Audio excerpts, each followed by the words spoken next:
వరంగల్ జిల్లా ప్రధాన వార్తలను పరిశీలించినట్లయితే వర్ధనపేట మండలం ఇల్లంద గ్రామంలో సన్నబియ్యం పంపిణీ పథకానికి సంబంధించిన కార్యక్రమంలో కాంగ్రెస్ నాయకుల మధ్య వర్గ విభేదాలు బయటపడ్డాయి. ప్రధానంగా అక్కడ ఏర్పాటు చేసిన ఫ్లెక్సీలో పాత కొత్త నాయకులకు సంబంధించిన ఫోటోలు లేకపోవడంతో వాళ్ళంతా కూడా బూతులు తిట్టుకున్న సందర్భం కనిపిస్తూ ఉంది. ఆ బూతులు విన్నటువంటి ప్రజలంతా కూడా విస్మయం వ్యక్తం చేసిన సందర్భం కూడా కనిపించింది.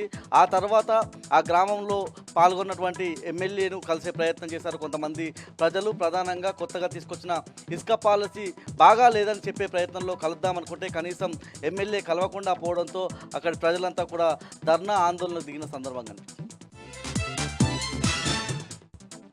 హన్మకొండ జిల్లా ప్రధాన వార్తలను పరిశీలించినట్లయితే హెచ్సిఏ భూములను కాపాడాలని డిమాండ్ చేస్తూ కాకతీయ యూనివర్సిటీలో విద్యార్థి సంఘాలన్నీ కూడా ఆందోళన ధర్నా నిర్వహించిన సందర్భం కనిపిస్తూ ఉంది. యూనివర్సిటీ లోపల నుండి 2వ గేట్ వరకు విద్యార్థులంతా కూడా సీఎం రేవంత్ రెడ్డి శివయాత్ర నిర్వహించారు. ఇదే క్రమంలో పోలీసులకు విద్యార్థి సంఘాల నాయకులకు మధ్య తోపులాట చోటు చేసుకున్న సందర్భం చూస్తూ ఉన్నాం. ఆ తర్వాత రోడ్డుపైకి వచ్చినటువంటి విద్యార్థులంతా కూడా రోడ్డు మీద బైఠాయించి తమ నిరసన వ్యక్తం చేశారు. వెంటనే హెచ్సిఏ భూములకు సంబంధించి వాటిని కాపాడాలని, రాష్ట్ర ప్రభుత్వం స్వాధీనం చేసుకునే విషయంలో వెనక్కి తగ్గాలని చెప్పి ఈ సందర్భంగా విద్యార్థి నాయకులంతా కూడా డిమాండ్ చేసిన సందర్భం కనిపిస్తూ ఉంది. లేకపోతే చెలో హెచ్సిఏ బాట నిర్వహిస్తామని వాళ్ళంతా కూడా హెచ్చరించిన సందర్భం కూడా కనిపిస్తుంది.